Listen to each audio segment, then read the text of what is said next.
Nang dahil sa selos, binuhusan ng gasolina at saka sinilaba ng isang lalaki sa Taguig. Ang buong pangyayari sa pool sa CCTV. Nasa frontline ng balitang yan, si Hannibal Talete. Makikita sa kuha ng CCTV na ilang lalaki ang nagiinuman habang isang babae naglalaba sa Tabla Street, Barangay Pitogo sa Taguig nitong Biyernes ng gabi. Maya-maya, isang lalaki nakaitim na damit ang biglang sumulpot at lumapit sa nakaupong lalaki. May ibinuhos siya sa isang lalaking nakaupo at biglang nagliyab ang lugar. Kwento ng mga nakakita ng pangyayari. Yung unang dyan niya po, dito galing, papaganon. Tapos pagbalik niya po, yun po yung may bit-bit siyang pang supot.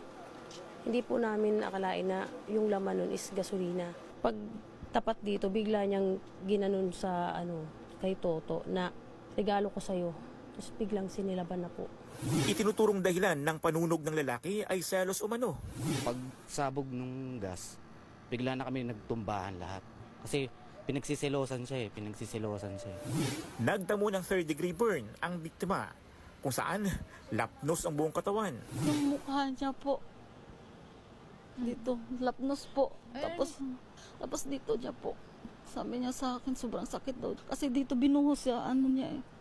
Tapos dito. Kasi nakatagilid siyang ganyan. Tapos ginanon siya dito. Sobrang sakit. Dapat ako na lang nagsakter. Hindi yung anak ko. Ang babaeng naglalaba lang sa lugar na damay rin at nasunog ng magkabilang binti. Hindi pala po nila napansin na ako umaapoy na din. Napansin lang nila nung umaano na ako na mahapdi na. Pagtatanggap ng labada ang trabaho niya. Pero dahil sa pangyayari, naapektuhan na ang kanyang hanap buhay.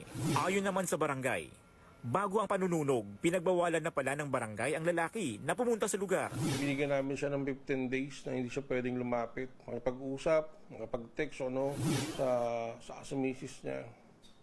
Kaya nakakalungkot nga lang. Siguro, gawa ng depression. Sa ngayon, patuloy ang pagpapagaling ng mga biktima. Patuloy naman ang pagtugi sa suspect na nakatakas matapos ang panununog. Nagbabalita mula sa frontline, Hannibal Talete, News 5.